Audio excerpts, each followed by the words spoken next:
할렐루야 반갑습니다. 1월 31일자 주일 말씀 여러분과 함께 나눠보려고 합니다. 우리 계속해서 요한복음 말씀을 살펴보고 있는데요. 오늘은 요한복음 12장 1절부터 8절까지의 말씀을 함께 상고해 보려고 합니다. 먼저 본문 읽어보도록 하겠습니다. 6월절 엿새 전에 예수께서 베다니에 이르시니 이곳은 예수께서 죽은 자 가운데서 살리신 나사로가 있는 곳이라. 거기서 예수를 위하여 잔치할세 마르다는 일을 하고 나사로는 예수와 함께 앉은 자 중에 있더라. 마리아는 지극히 비싼 향유 곧 순전한 나드 한 근을 가져다가 예수의 발에 붓고 자기 머리털로 그의 발을 닦으니 향유 냄새가 집에 가득하더라. 제자 중 하나로서 예수를 잡아줄 가룟 유다가 말하되 이 향유를 어찌하여 300데나리온에 팔아 가난한 자들에게 주지 아니하였느냐 하니 이렇게 말하면 가난한 자들을 생각함이 아니요 그는 도둑이라 돈괴를 맞고 거기 넣은 것을 훔쳐가미라라. 예수께서 이르시되 그를 가만두어 나의 장례할 날을 위하여 그것을 간직하게 하라. 가난한 자들은 항상 너희와 함께 있거니와 나는 항상 있지 아니하니라 하시니라. 아멘. 자, 오늘 함께 읽은 본문 요한복음 12장 1절부터 8절까지의 말씀을 가지고서 마음의 소리라는 제목으로 말씀을 살펴보려고 합니다.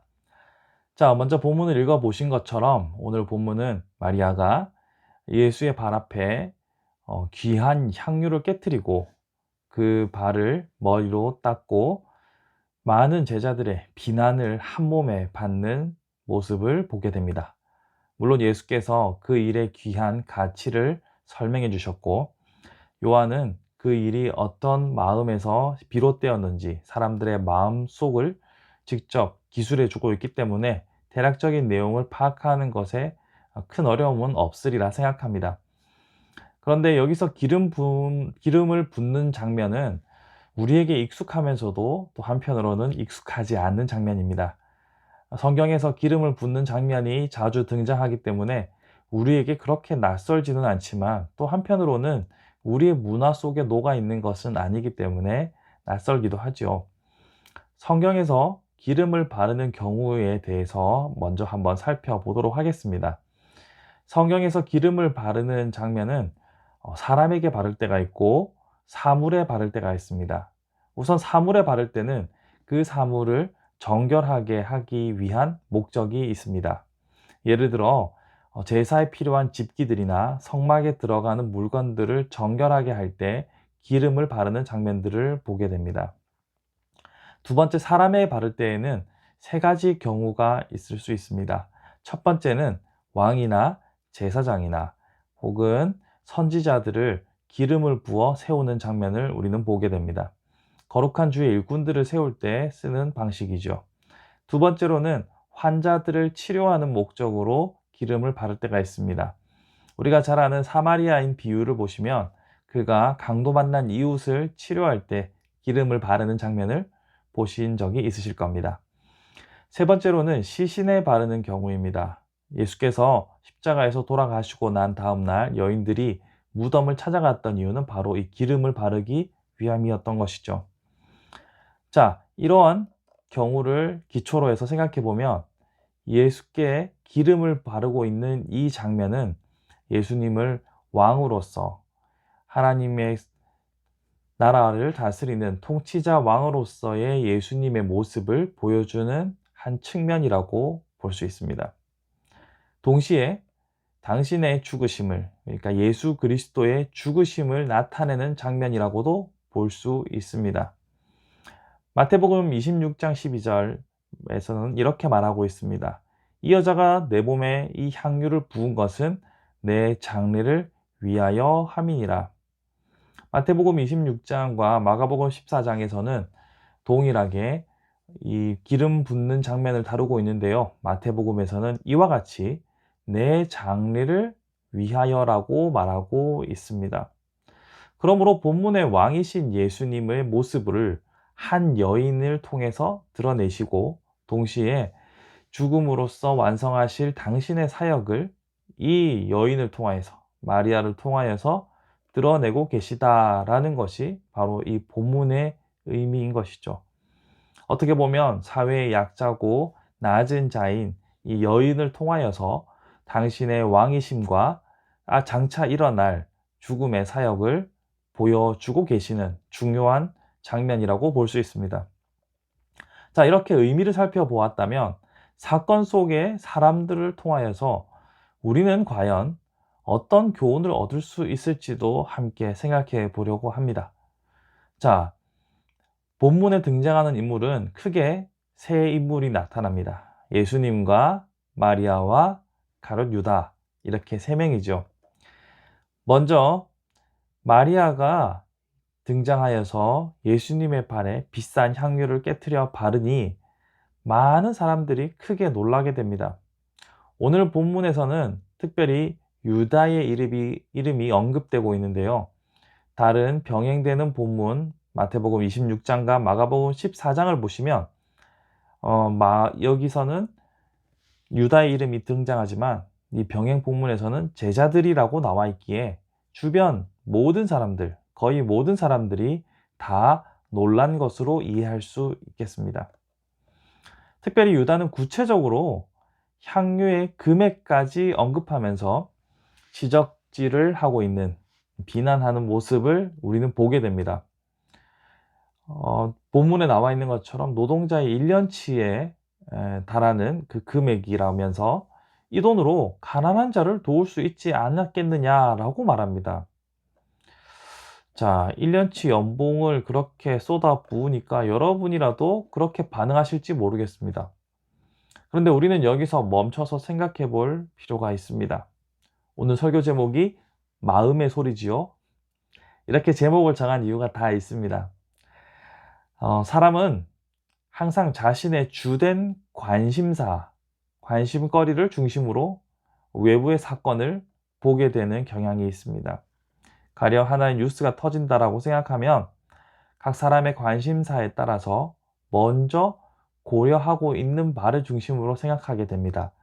그래서 어떤 사람은 경제적인 측면, 어떤 사람은 정치적인 측면, 어떤 사람은 도덕적인 측면 등등 자신이 주로 관심을 가지고 있는 분야를 중심으로 사건을 재해석하게 됩니다.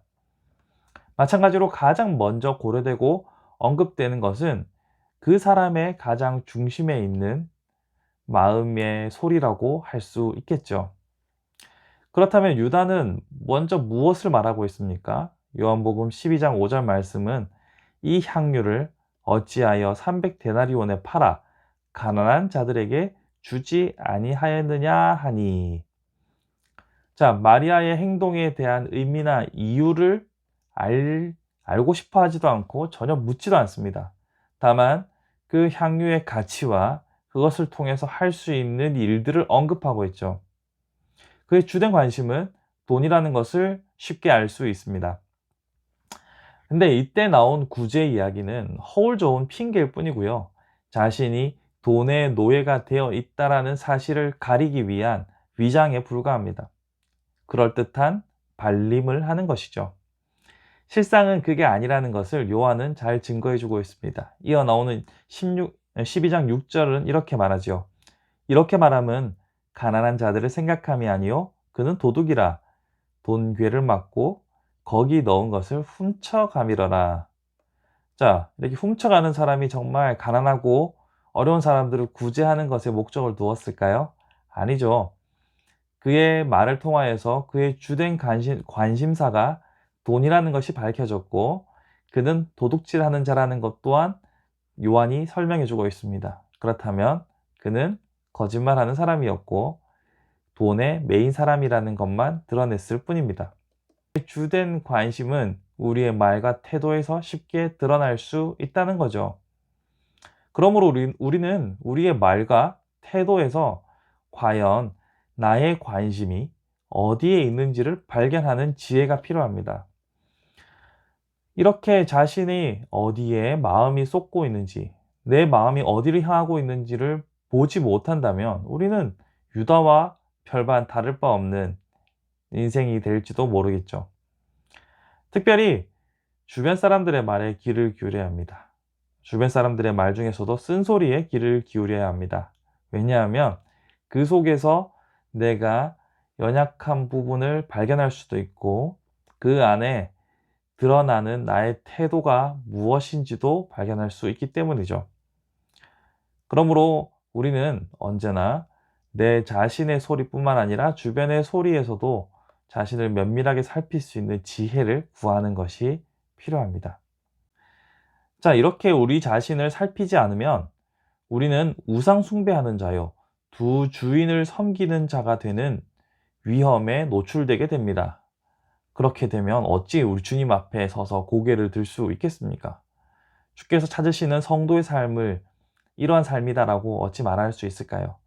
그러므로 우리는 우리의 주된 관심이, 우리의 마음이 어디를 향하고 있는지 날마다 살펴보아야 합니다. 자, 이렇게 자신을 살피는 일이 왜 중요한지 두 번째 이유를 살펴봅시다. 마리아를 향하여서 비난하는 것은 유다뿐만 아니었습니다.